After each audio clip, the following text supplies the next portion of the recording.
Extra discount दे सकते हैं कुछ, या कुछ ऑफर्स ला सकते हैं which are attracting new and existing customers to buy more. So this way, through different measures, they will be trying to attract new customers, and that way they are trying to capture larger market share. ठीक है, तो pricing का जो ये है, pricing का जो component है, वो हमेशा उनके इसमें रहेगा ही, मार्केटिंग स्ट्रेटेजी में रहेगा ही.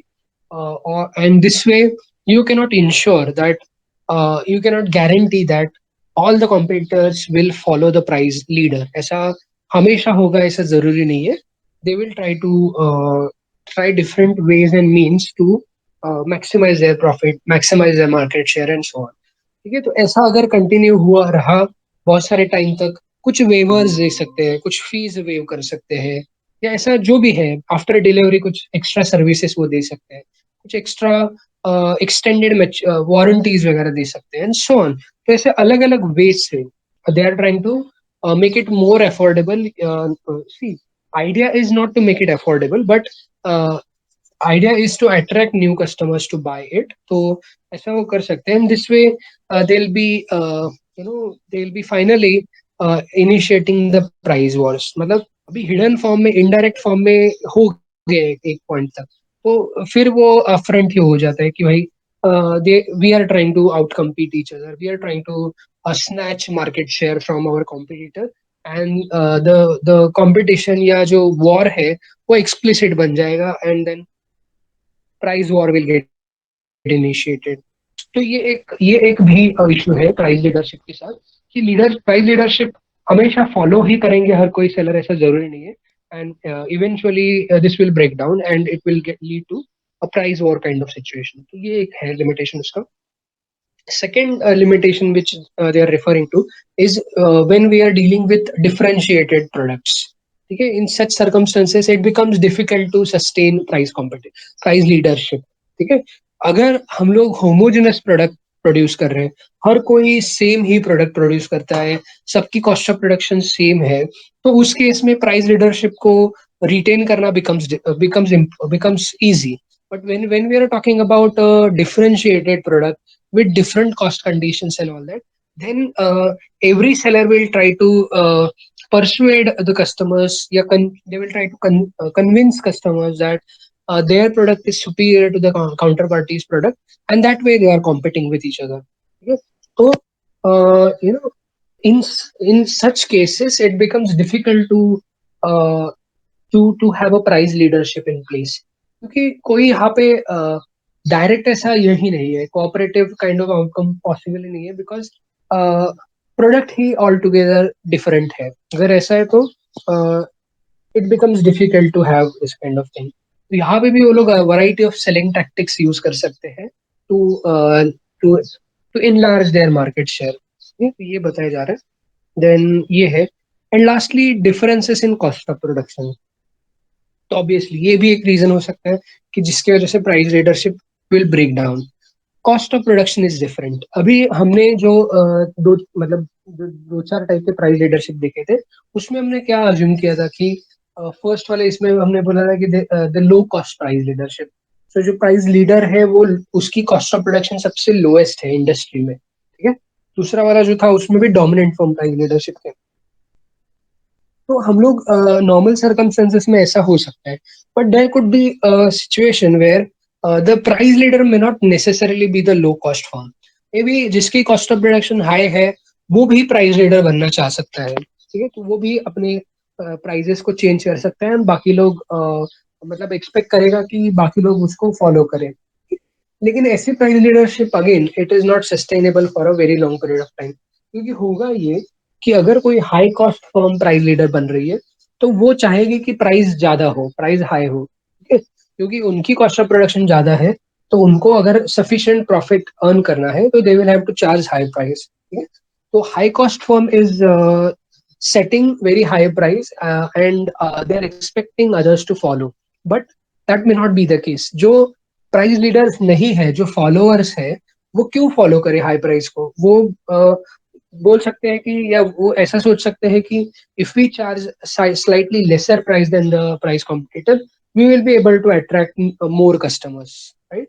So actually speaking, high price leader जो रहेगा वो अपनी पोजीशन को या लीडरशिप को बहुत टाइम तक एक्सरसाइज नहीं कर सकता है, ठीक है। तो ये एक यहाँ पे लिमिटेशन है कि high cost firms cannot cannot be the price leader in the market. So this is there. Then if so they were expecting as a leader, they were expecting others to follow, continue to charge high price. लेकिन वो लोग क्या करेंगे, may be secretly वो लोग lower price charge कर सकते हैं, and after observing this for a long period of time, they will then initiate the price war. They will also start cutting down the prices and all that. So ultimately, this will end with a upfront price war amongst the competitors. So ये एक भी issue यहाँ पे देखने को मिलता है. Then uh, so these are the issues. ये सेम है, लास्ट पैराग्राफ में भी सेम है. हाई प्राइस अगर चार्ज करेंगे, अगर सपोज ऑलरेडी बहुत लिमिटेड नंबर ऑफ सेलर्स हैं और अगर वो साथ में मिलके हाई प्राइस चार्ज कर रहे हैं, तो एक पॉसिबिलिटी ये भी है कि न्यू फर्म्स में enter into the market. If they are observing very high profit margins here, even new firms will enter and there will be increased competition in the market. तो ये भी इशू है कि price leadership may not necessarily be successful even when they are able to even if they are able to control the competition amongst them. Price wars are controlled amongst the sellers, but that doesn't mean everything will be good about it. Okay, so high price may also attract new firms in the market. So this way, oligopoly may get converted into monopolistic kind of market structure where there are many sellers in the market. There are no few sellers, but rather there are many sellers in the market. तो ऐसा भी ये हो सकता है price leadership के related. ठीक है.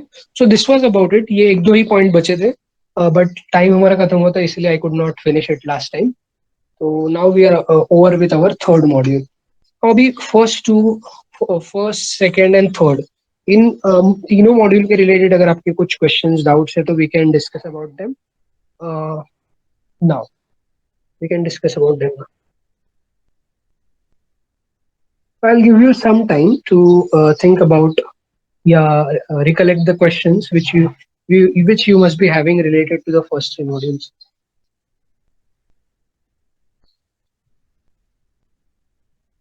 Once we are done with that, we can start with the fourth module also. We can get introduced to the fourth module. But before that, let me give you some time to ask questions related to first three modules. है कोई questions आपके तो बताओ.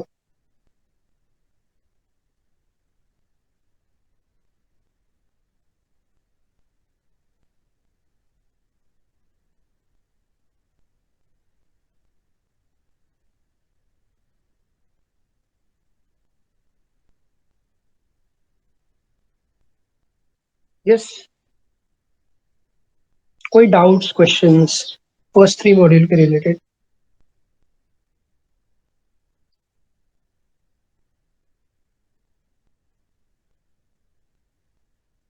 Nash equilibrium. Okay, okay. और कोई question है इसके related, first three modules के related. Nash equilibrium is one thing. Okay. तो आपको वो मतलब पे ऑफ मैट्रिक्स के फॉर्म में एक्सप्लेनेशन चाहिए या कॉन्सेप्ट लेवल पे, what do you require? Concept. Okay, okay. See, Nash equilibrium से पहले मैं आपको थोड़ा डोमिनेंट स्ट्रेटजी के बारे में, let's be sure about the idea of dominant strategy. तो डोमिनेंट स्ट्रेटजी क्या है कि जहाँ पे everybody is having a strategy in mind which they will choose irrespective of what the counterpart.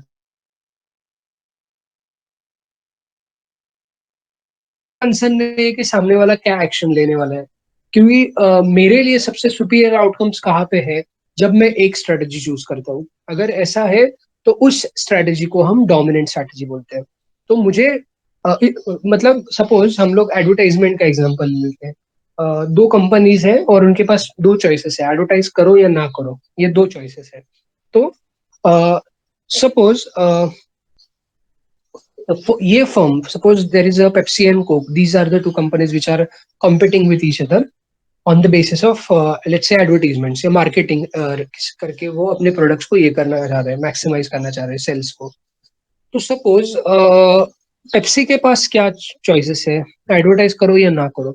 उसके रिलेटेड वो पे ऑफ्स देखेंगे कि अगर मैंने एडवर्टाइज किया और पेप्सी सॉरी कोक भी अगर एडवर्टाइज कर रहा है तो मेरा पे ऑफ कितना है. कोक जब एडवर्टाइज कर रहा है तो मैंने अगर एडवर्टाइज नहीं किया तो मेरा पे ऑफ क्या है. तो उनको ये दिखा कि अगर अगर मैंने एडवर्टाइज किया तो मेरे लिए ज्यादा प्रॉफिटेबल है. सेम वे जब कोक एडवर्टाइज नहीं कर रहा है तो पेप्सी के पास अगेन दो चॉइसेस है, एडवर्टाइज करो या ना करो. तो यहाँ पे भी उनके लिए बेहतर आउटकम क्या है, एडवर्टाइज करना. तब उनका पे ऑफ या प्रॉफिट जो है वो मैक्सिमम है. तो इसीलिए यहाँ पे Pepsi has a dominant strategy that is to advertise. मतलब irrespective of what Coke is doing, Pepsi is always better off by going for advertisement. Same way Coke के पॉइंट ऑफ व्यू से भी सोचा जब हमने, तो उधर भी हमें सिमिलर टाइप ऑफ सिचुएशन ही दिख रही है कि irrespective of what Pepsi is doing, Coke is always better off going for advertisement rather than not advertising their product. ठीक है, क्योंकि डायरेक्ट कंपटीशन में है, प्रोडक्ट्स भी ऑलमोस्ट सिमिलर है, पैकेजिंग वगैरह अलग अलग है. मार्केटिंग अगर करोगे तो तभी हम लोग कस्टमर्स को कन्विंस कर सकते हैं कि हमारा प्रोडक्ट सुपीरियर है. ठीक है, तो ये हो गया डोमिनेंट स्ट्रेटेजी इक्विलिब्रियम. मतलब अगर दोनों फर्म्स के पास डोमिनेंट स्ट्रेटेजी है और ये एक स्पेसिफिक आउटकम हमेशा उस गेम का हमें मिलता है, तो उसको डोमिनेंट स्ट्रेटेजी इक्विलिब्रियम बोलते हैं. वेरएज नैश इक्विलिब्रियम क्या है कि जहाँ पे once you choose a specific strategy, you don't have any incentive to change. ठीक है, तो ऐसे जो आउटकम्स रहेंगे उसको आप बोलते हो नैश इक्विलिब्रियम. ठीक है, तो यहाँ पे मुझे लगता है एक एग्जांपल देना भी यहाँ पे जरूरी बन जाता है. जस्ट अ मिनट, एक मैं पे ऑफ मैट्रिक्स का एग्जांपल ही यहाँ पे दे देता हूँ. Just a minute.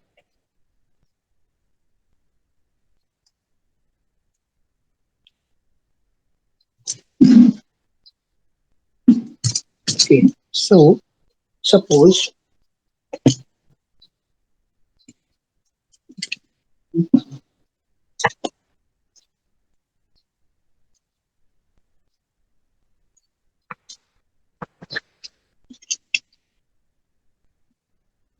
for those who joined in late, this is just we are revising as we are done with the third module.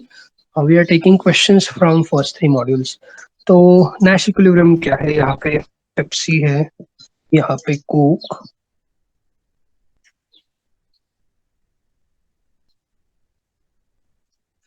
Advertise not advertise.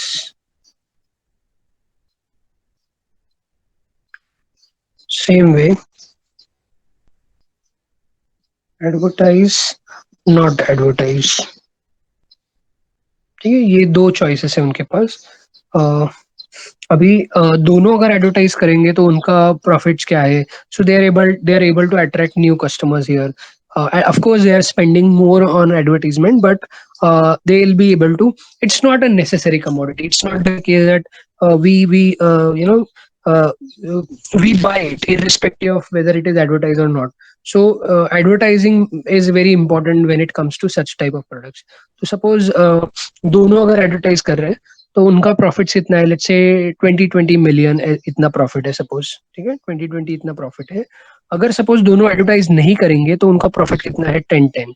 ठीक है, मतलब दोनों को, मतलब ये फर्स्ट पे of is associated with Pepsi, second पे of Coke का है.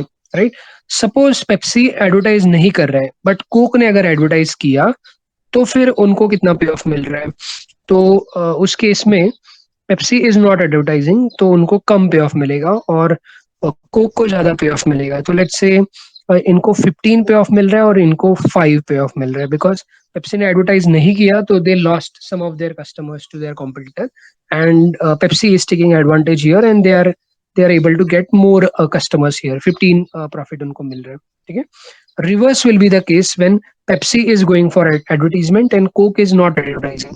तो उस केस में कोक को कम प्रॉफिट मिलेगा और पेप्सी को ज्यादा प्रॉफिट मिल रहा है. ठीक है, तो यहाँ पे एज यू कैन सी यहाँ पे सुपीरियर आउटकम कौन सा है, अगर मुझे यहाँ पे डोमिनेंट स्ट्रेटेजी इक्विलिब्रियम है क्या ये देखना है, तो डोमिनेंट स्ट्रेटेजी क्या रहेगी यहाँ पे? As you can see, Coke ने अगर advertise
are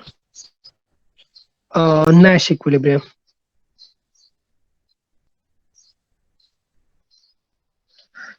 All the dominant strategy equilibrium are also Nash equilibrium. By definition, they are Nash equilibrium. Why are they Nash equilibrium? Nash equilibrium का idea क्या है? Once you choose something, there is no reason why you should change your strategy.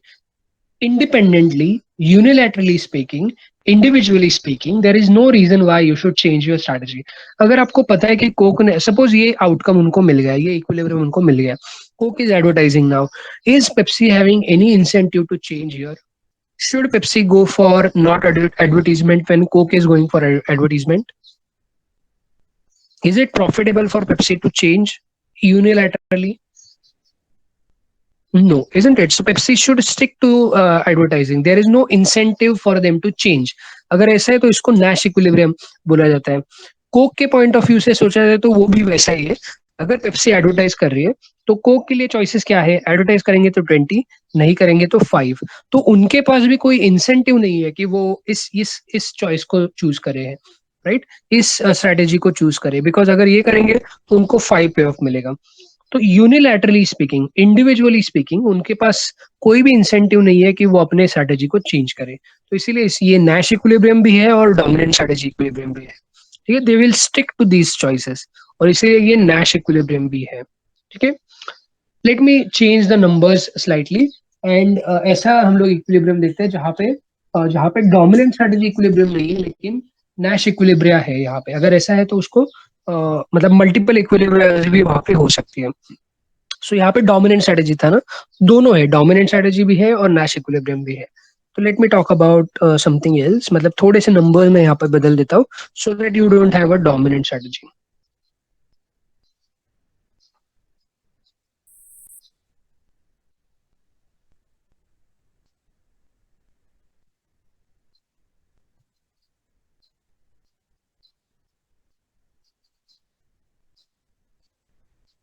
अभी numbers थोड़े से बदल देते हैं.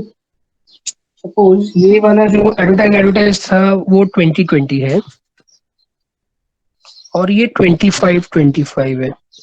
ठीक है, क्यों ऐसा है 25 25? बिकॉज मतलब यहाँ पे उनको कॉस्ट नहीं इनकर, इनको देखो ये जब एडवर्टाइज करते हैं तो उनको बहुत सारा कॉस्ट इनकर करना पड़ता है. वो किसी के भी थ्रू एडवर्टाइज नहीं कर रहे, वो लोग जो लीडिंग एक्टर्स है या एक्ट्रेस है उनके थ्रू ही एडवर्टाइजमेंट कर रहे हैं, तो उनको बहुत सारा कॉस्ट भी यहाँ पे देना पड़ता है. Of course they are gaining in terms of revenue, but अगर दोनों जन थोड़ा सा मतलब नॉट एडवर्टाइजमेंट मोड में जाएंगे तो वो जो एडवर्टीजमेंट के रिलेटेड एक्सपेंसेस है उनको ये कर सकते हैं, उनको सेव कर सकते हैं. And at the same time they can maybe use some other strategy to acquire customers. और इसीलिए not advertising by uh, by entering into contract with the big stars may be beneficial for them in certain cases. तो इसलिए compare to this यहाँ पे उनको ज्यादा profit मिल रहे हैं, because they adopt some other marketing strategy to gain the market share. तो इसलिए 25-25. वेराज अगर ये ऑप्शंस क्या है, तो सपोज पेप्सी एडवर्टाइज नहीं कर रहे हैं और कोक एडवर्टाइज कर रहे हैं, तो यहाँ पे पेप्सी का लॉस होगा लेकिन कोक का फायदा होगा. ठीक है. सो पेप्सी को मे बी 10 का प्रॉफिट हो रहा है और कोक को कितना प्रॉफिट हो रहा है, लेट्स से 15 का प्रॉफिट हो रहा है. ठीक है. और ये कितना है, 15 and 10, बिकॉज ये एडवर्टाइज कर रहे हैं तो इनको ज्यादा प्रॉफिट मिल रहा है और कोक को कम प्रॉफिट मिल रहा है. ठीक है. सपोज ये नंबर्स है, with the change numbers what will, is there any dominant strategy here? जो हमने डोमिनेंट स्ट्रेटजी का ये देखा है, do they have a dominant strategy here?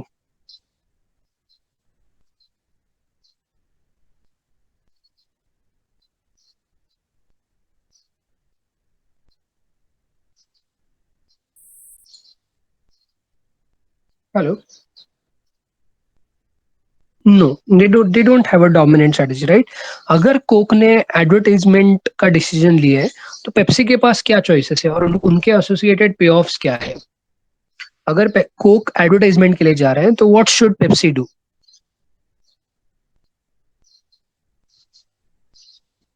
To advertise, isn't it? See, Coke advertise जा रहे हैं मतलब उनके पे ऑफ्स क्या है, 20 and 10. उसमें से कौन सा बेटर है? 20 बेटर है. तो अगर कोक एडवर्टाइज के लिए जा रहा है तो Pepsi will also advertise. Where अगर कोक एडवर्टाइजमेंट के लिए नहीं जा रहा है, मतलब they don't advertise, then what's the best choice for Pepsi? तो उनके पास चॉइसेस क्या है, 15 and 25.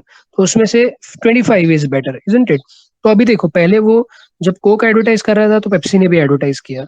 जब कोक नॉट एडवर्टाइज कर रहा है तो Pepsi is also going for not advertisement. So इसका मतलब है they they do not have a independent strategy or a dominant strategy which they can resort to irrespective of what the counterparty is doing. So here they will have to carefully observe the actions of the counterparty. Coke के actions क्या है, उसके basis पे वो लोग अपना decision ले रहे हैं. ऐसे नहीं कि यूनिलैटरली हमने एक डिसीजन ले लिया, इंडिपेंडेंटली हमने एक डिसीजन ले लिया. So Pepsi doesn't have a dominant strategy, so they don't have dominant. How about Coke? Coke के पास डोमिनेंट स्ट्रेटजी है क्या? तो कोक के चॉइसेस क्या है? अगर पेप्सी एडवर्टाइजमेंट के लिए जा रहे हैं तो उनके पे ऑफ्स क्या है, 20 और 10. 20 and 10, तो उसमें से 20 बेटर है, isn't it? 10 के बेटर ये है 20. तो when Pepsi is going for advertisement, Coke will also go for advertisement. How about when Pepsi is going for not advertisement? उसके लिए जा रहे हैं तो कोक के पास चॉइसेस क्या है, 15 and 25, बराबर ना? और उसमें से 25 बेटर है. तो इसका मतलब है अगेन जैसे पेप्सी के केस में था कि Pepsi did not have a dominant strategy, same way even Coke doesn't have a dominant strategy. Coke का भी जो डिसीजन है वो भी पेप्सी के ऊपर डिपेंड होगा. अगर ये एडवर्टाइजमेंट के लिए जा रहे हैं, ये भी एडवर्टाइजमेंट के लिए जाएंगे. अगर पेप्सी नॉट एडवर्टाइजमेंट के लिए जा रहे हैं तो Coke will also go for not advertisement.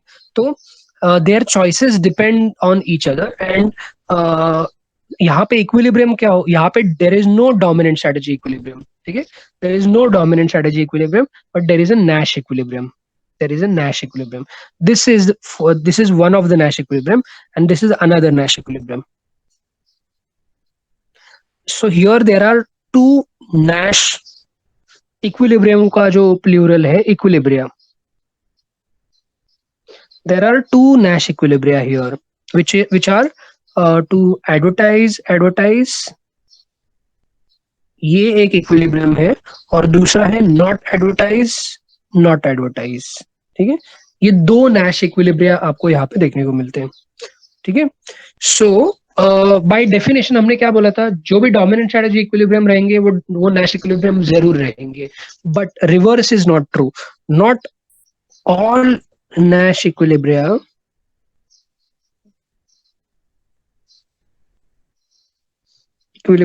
are dominant one, are dominant.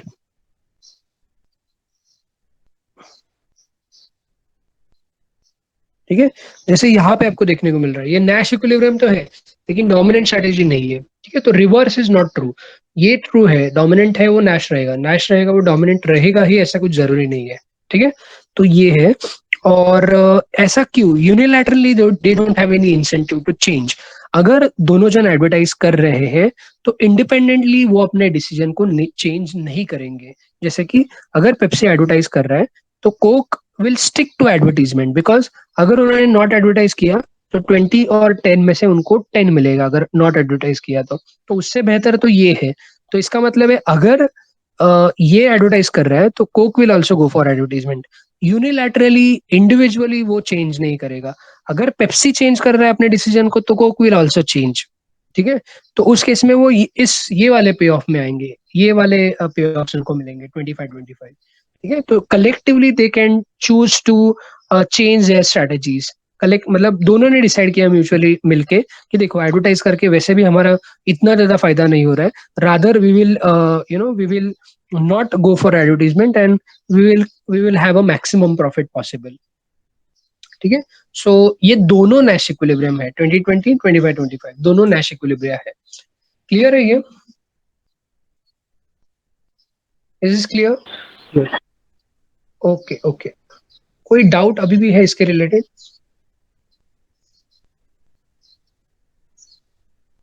ठीक है. सो नैश इक्विलिब्रियम का हो गया. अभी और कोई क्वेश्चन है फर्स्ट 3 मॉड्यूल्स के रिलेटेड?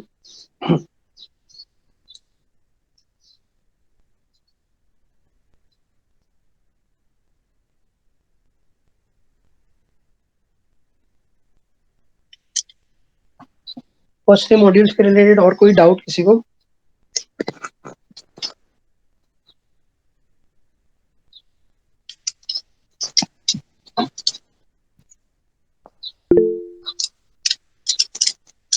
ओके. ठीक है. तो let's talk about the if you don't have any doubt related to first 3 modules, let's talk about the fourth module then. We'll start with the fourth module.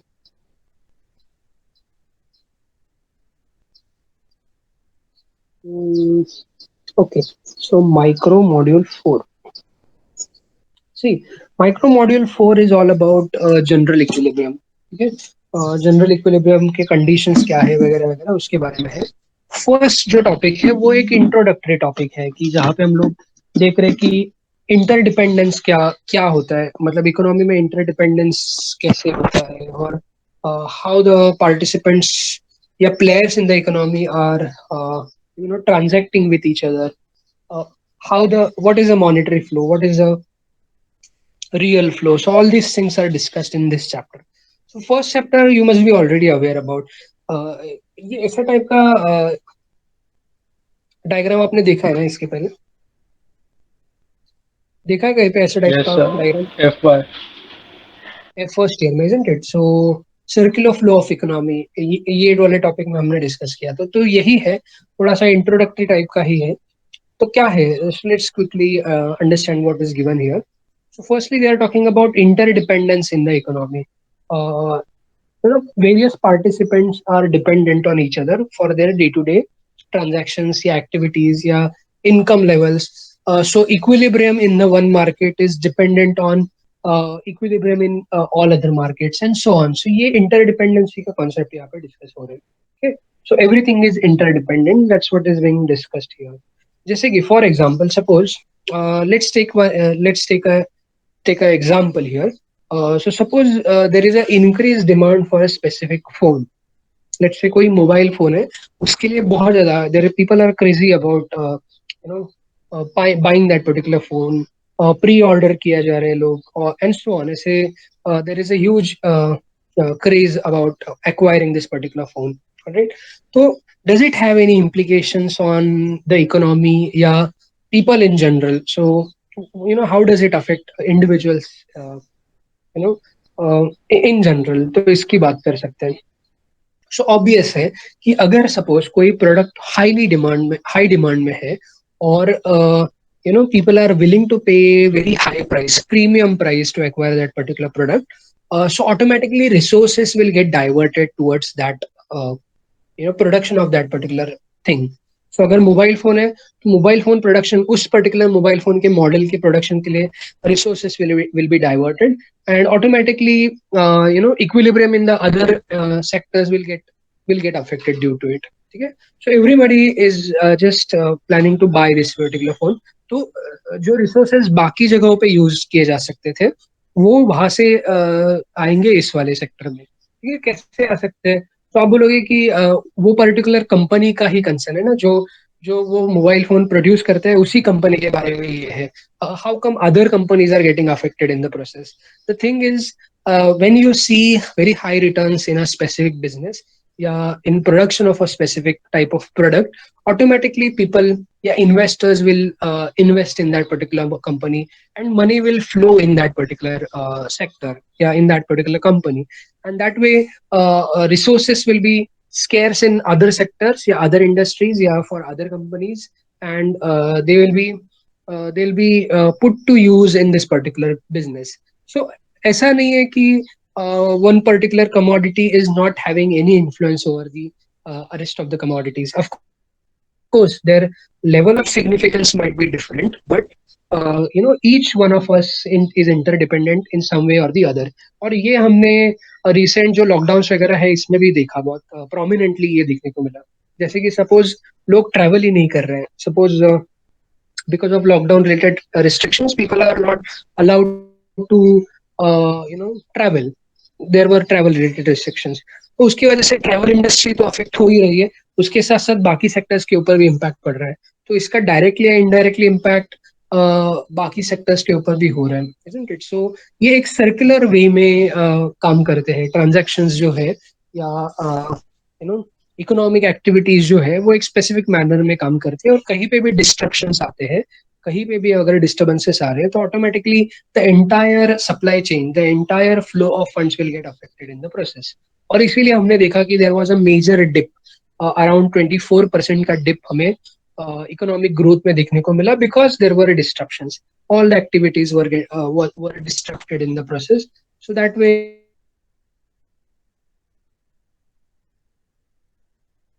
तो ये है तो सो ये है, सो एक पर्टिकुलर, मैं पर्टिकुलर प्रोडक्ट का एग्जांपल इसीलिए ले रहा हूँ so that we can understand how it is basically affecting all other sectors.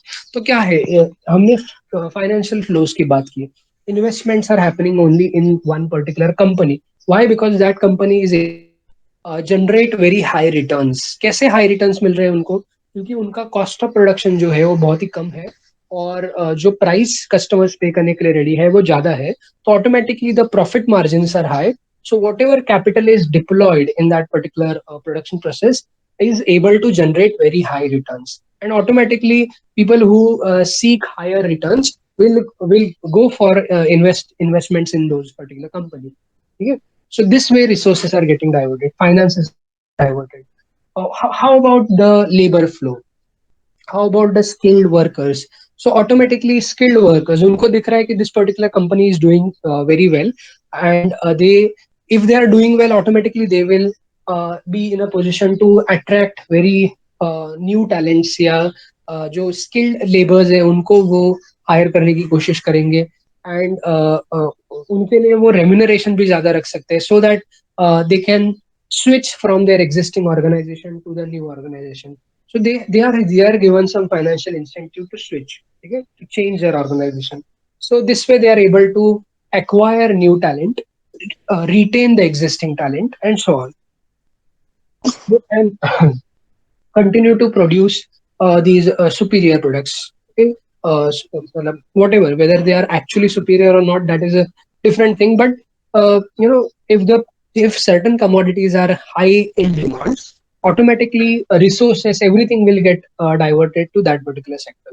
Okay? Resources will go to the place where they are highly demanded. यहाँ पे किसके लिए, मतलब किसके लिए डिमांड ज्यादा है? तो स्किल्ड लेबर्स के लिए डिमांड ज्यादा है, इन्वेस्टमेंट्स के लिए डिमांड ज्यादा है, स्पेसिफिक टाइप के रॉ मटेरियल के लिए डिमांड ज्यादा है। तो रॉ मटेरियल किसी और इंडस्ट्री में क्यों जाएगा जब यहाँ पे उनको ज्यादा कंपेंसेशन मिल रहा है, ज्यादा रेम्यूनरेशन मिल रहा है, एंड सो ऑन। सो ऐसा नहीं कि we are not influencing the economy, there is a feedback effect. Economy is influencing us, we are also influencing the economy.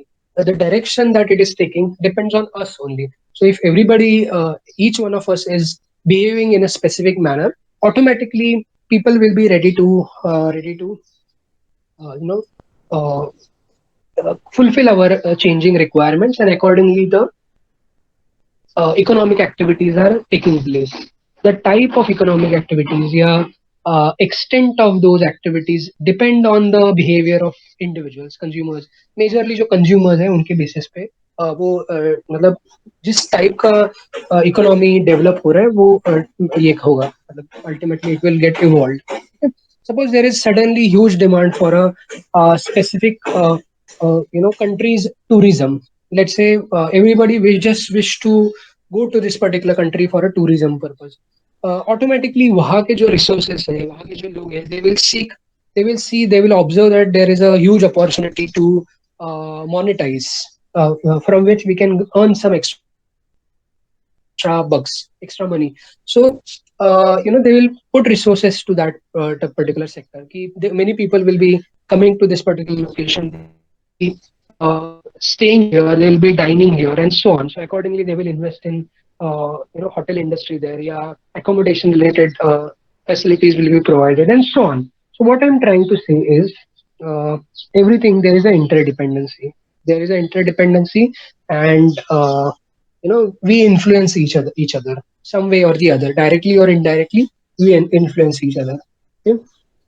So ये है। सो इसी चीज को हम लोग थियोरेटिकली भी सीख सकते हैं। ये सर्कुलर फ्लो ऑफ इनकम का मॉडल है जो आपने ऑलरेडी सीखा है, और आपको पता है कि यहाँ पे सर्टेन अजम्पशंस हम लोग यहाँ पे लेते हैं कि all the factors of production are available with firms. Sorry, all the factors of production are available with households, whereas all the money and uh, uh, everything is with the firms. So households are able to trade, households are able to sell the factors of production to firms. ठीक है, तो as you can see lower वाला जो part है circular flow का, जो lower flow है, वो क्या दिखा रहा है? Households are, look at the direction of arrows also. Households are supplying factors, services to firms. So land, labor, capital, entrepreneurial skills, everything is supplied by households to firms, and in return they are receiving some money. So this is what is known as factor income. So land के लिए rent वगैरह, capital के लिए interest वगैरह मिल रहा है, then labour के लिए वेजेस, सैलरीज वगैरह मिल रही है, देन लास्ट क्या था? एंटरप्रेन्योरल स्किल्स, उसके लिए उनको प्रॉफिटेबिलिटी मिल रही है, शेयर इन द प्रॉफिट मिल रहा है, and so on. So this way they are getting remunerated for supplying those factors of production. ठीक है, तो ये है। और ये फैक्टर्स ऑफ प्रोडक्शन फर्म ने क्यों एक्वायर किए? So that they can produce something, so that they can produce some finished goods and services. और ये फाइनल या फिनिश्ड गुड्स एंड सर्विसेज है, ये वो वापस किसको बेच रहे हैं? All the consumption activity is happening at the household level. तो ये भी एक अजम्पशन था यहाँ पे, just to understand how the transactions are happening, how the financial flow is and the real flow is. ये समझने के लिए ये कुछ assumptions यहाँ पे लिए जा रहे हैं. So firms are producing with the acquired inputs, they are producing something and then they are selling it to the households. तो इसीलिए commodities का जो अभी upper वाला जो segment है, firms are supplying commodities to households, and in turn households are spending, households are paying price for acquiring those goods and services. तो इसलिए ऊपर क्या लिखा जा रहा है? एक्सपेंडिचर ऑन कमोडिटीज, लेकिन ये गुड्स एंड सर्विसेज दोनों हो सकते हैं. Or firms are supplying the services. So this way the transactions are happening and circular flow of income is getting, मतलब circular flow of income is happening in the country. ठीक है, तो ये simple सा टू सेक्टर मॉडल था, just to explain how the two participants are interdependent and how they are influencing the economic activities in the country. वो बताने के लिए एक सिंपल सा टू सेक्टर मॉडल है, उसको हम लोग और भी आगे एक्सटेंड कर सकते हैं, 3 sector, 4 sector and so on. जितने ज्यादा इकोनॉमिक पार्टिसिपेंट्स हम लोग यहाँ पे ऐड करेंगे, उतना ज्यादा नंबर ऑफ ट्रांजेक्शन्स, ज्यादा टाइप के ट्रांजेक्शन्स हम लोग यहाँ पे पोर्ट्रे कर सकते हैं. ठीक है, तो ये है. तो इनर वाला जो सर्कल है, इनर सर्कल जो है, जहाँ पे कमोडिटीज और फैक्टर्स ऑफ प्रोडक्शन, मतलब गुड्स एंड सर्विसेज और फैक्टर्स ऑफ प्रोडक्शन के फ्लो को दिखाने वाला जो इनर एरोज है, उसको आप लोग बोल सकते हो रियल फ्लो. ठीक है, real flow where real goods and services या factors of production are traded. Whereas जो आउटर लेयर है, इस सर्कुलर फ्लो का जो आउटर लेयर है, that is telling you the financial flow, मतलब money, you know, who is paying money for what, वो वहां पे बताया जा रहा है. So household is paying for buying goods and services. sorry, क्या हुआ? Households are paying for buying goods and services, and firms are paying for buying those factors of production. ठीक है, तो outer circle is monetary flow,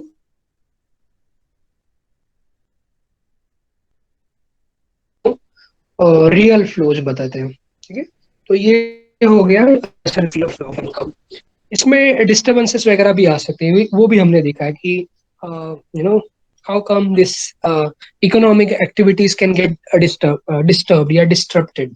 तो ये भी हमने देखा है कि सेविंग्स इन्वेस्टमेंट क्या है, या टैक्सेस क्या कितने गवर्नमेंट कलेक्ट कर रहा है, या सब्सिडीज कितनी दे रहा है गवर्नमेंट, या एक्सपोर्ट्स कितना हो रहा है, इम्पोर्ट कितना हो रहा है. So all these factors can influence the flow flow of income या flow of transactions in the country. बराबर ना? अभी रिसेंट अगर मुझे एग्जांपल लेना है तो या अभी का जो करंट इशू के बारे में अगर बोलना है तो so suppose there is this real estate company in China, Evergrande करके एक कंपनी है, one of the very big company across the globe, हम लोग बोल सकते हैं रियल एस्टेट वाली एक बहुत बड़ी फर्म है. And they had borrowed a lot and बहुत सारे बोरोइंग्स के ऊपर वो लोग अपना जो रियल एस्टेट के बिजनेस है उनको चला रहे थे. बहुत सारे प्रोजेक्ट्स ऑन गोइंग भी है, ट्रिलियंस ऑफ डॉलर रुपीस के प्रोजेक्ट्स अभी भी ऑन गोइंग है. लेकिन they they recently defaulted on on their loans. Loans के ऊपर जो इंटरेस्ट पेमेंट करना था वो भी वो कर नहीं पाए. Forget about the principal payment, even the interest payment they could not think. So billions of dollars उन्होंने बोरो किया है और उसके उसके ऊपर का जो इंटरेस्ट थे वो पे नहीं कर पा रहे. तो ये बहुत बड़ी ऑर्गेनाइजेशन है, और ये ऐसा नहीं कि ये फर्स्ट टाइम हो रहा है कि ऐसी कोई ऑर्गेनाइजेशन, बहुत बड़ी organization is on the verge of bankruptcy, it is on the verge of failing, and it is in in turn taking the entire economy down. Yeah, entire world economy is getting disrupted by such organization. ऐसा इसके पहले भी हुआ था. जब lemon brother collapse हुए थे उस टाइम पे entire financial system, global financial system, not just US के बट पूरा entire financial system got disrupted. So यहाँ पे इंटरडिपेंडेंसी है. ये अगर चाइनीज मार्केट कोलैप्स होता है, चाइनीज मार्केट इकोनॉमी अगर सफर करती है तो ऑटोमेटिकली बाकी इकोनॉमीज के ऊपर भी इम्पैक्ट पड़ेगा. ये कंपनी है, उसमें बहुत सारे एम्प्लॉयज रहेंगे, उनका जॉब इज एट स्टेक. अगर वो कंपनी बंद हो रही है तो ऑटोमेटिकली वो लेबर्स जो है वहां पे काम कर रहे हैं उनको लॉस हो सकता है. तो this will have a huge implication on the Chinese economy and in turn on the world economy. तो मतलब ऐसे इवेंट्स होते रहते हैं which remind us about the interdependency that we have amongst us. ठीक है, तो कोई एक जगह पे कोई एक कंट्री में कुछ मेजर प्रॉब्लम हो रहा है, उसके उसके जो रिपरकशंस है वो हमें बाकी इकोनॉमीज में के ऊपर भी देखने को मिल सकती है. So this can get disturbed. Right, एक पेसिमिज्म, बिजनेस पेसिमिज्म अगर कहीं पे आ रहा है, या रिसेशनरी या डिप्रेशनरी फेजेस अगर कहीं पे देखने को, automatically the entire world economy is going to get affected due to it. ये so this is what I wanted to, मतलब एक जस्ट ये एक एग्जांपल हो गया. सो लोगों का मानना रहता है टू बिग टू फेल. मतलब जो बहुत बड़े ऑर्गेनाइजेशंस होते हैं वो कभी फेल ही नहीं हो सकते, ऐसा एक लोगों के मन में एक ये रहता है, परसेप्शन रहता है. But that's not true. Even big organizations fail very miserably due to their own doings. ऐसा भी हो सकता है, या sometimes due to some external factors also those could suffer a lot. जैसे कि कुछ गवर्नमेंट की पॉलिसी आ गई और वो एडवर्स पॉलिसी है इस पर्टिकुलर बिजनेस के लिए, तो that can also take down the entire business depending on the extent of that particular change, how it is affecting the business and so on. तो ऐसे, but many a times it is their own doing. Due to their own actions, they are suffering. And issues don't pop up in a single day. ऐसा नहीं कि this particular issue is मतलब one day का कोई issue है, but ये build होते रहता है. ये debt का जो concept है, we are currently living in a very highly leveraged world. अगर आप डेट टू जीडीपी रेशियो देखोगे, जो कि एक इंडिकेटर बताता है कि how stable the economy debt to GDP. So total GDP जितना भी है हमारा, let's say 2 to 3 trillion dollars का अगर हमारा जीडीपी है, उसके कंपैरिजन में हमारी बोरोइंग्स कितनी है. So let's say it is around 60%. Borrowing हम लोग 60% कर रहे हैं. तो वो भी एक हायर एंड पे ही है. Country like us, it is a slightly higher debt to GDP ratio. If you look at some of the developed countries, they have debt to GDP ratio of more than 100%. मतलब जितना उनका GDP है उससे भी ज्यादा वो लोग की गवर्नमेंट की बोरोइंग है. अगर ऐसा है तो obviously there are huge issues with the you know the way they are functioning, isn't it? So ये है. This is how the things are turning out right now. Then यहाँ पे मॉनेटरी एंड रियल फ्लोज की बात हो रही है. I think I have talked about this. No, monetary flows कौन कौन से फॉर्म में होती है, रियल फ्लोज कौन कौन से फॉर्म में होती है, एंड सो ऑन. तो this interdependence of the market is not revealed by the partial equilibrium approach. अगर हम कोई स्पेसिफिक मार्केट की बात करें, लेट्स से हम लोग करेंसी मार्केट की बात कर रहे हैं, let's say we are talking about this thing, let's say rupee का वैल्यू क्या है या डॉलर का वैल्यू क्या है रुपी टर्म्स में, तो ये पार्शियल इक्विलिब्रियम एनालिसिस है. तो ये इंटरडिपेंडेंसी जो है वो पार्शियल इक्विलिब्रियम एनालिसिस से हमें पता नहीं चलती है, because we are only focusing on a specific sector. उसके डायनामिक्स क्या है वो हम लोग देख रहे हैं, डिमांड सप्लाई कर्व्स क्या है वो सब देखते हैं हम लोग. But if you have to study the interdependence, you will have to go for a general equilibrium analysis. और वही हमारा next chapter है, general equilibrium analysis. Okay, because what happens in reality, we don't have a single we don't work with a single product or price of that commodity only. We have n number of commodities, n number of buyers, n number of sellers, and so on, isn't it? There are various factors of production. We will have to look at the the individual factors in market to arrive at to understand why we get the final outcome that we get. Okay, so ये है. Then everybody is optimizing. Everybody is trying to optimize their this thing. So self interest is dominating each economic decision making units, actions, and so on. So this way, identifying the general equilibrium is not an easy task. But मतलब अगर हमें समझना है कि कब entire economy is in equilibrium, so we cannot have a partial equilibrium analysis. Rather, we should go for a general equilibrium analysis. तो ये है.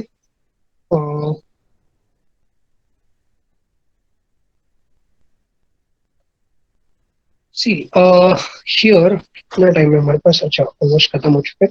ठीक है, तो ये वाला जो कुछ एक दो पैराग्राफ्स है वो हम लोग इसके बाद डिस्कस करते हैं नेक्स्ट लेक्चर में. ये कोई डाउट क्वेश्चन आज के लेक्चर के रिलेटेड?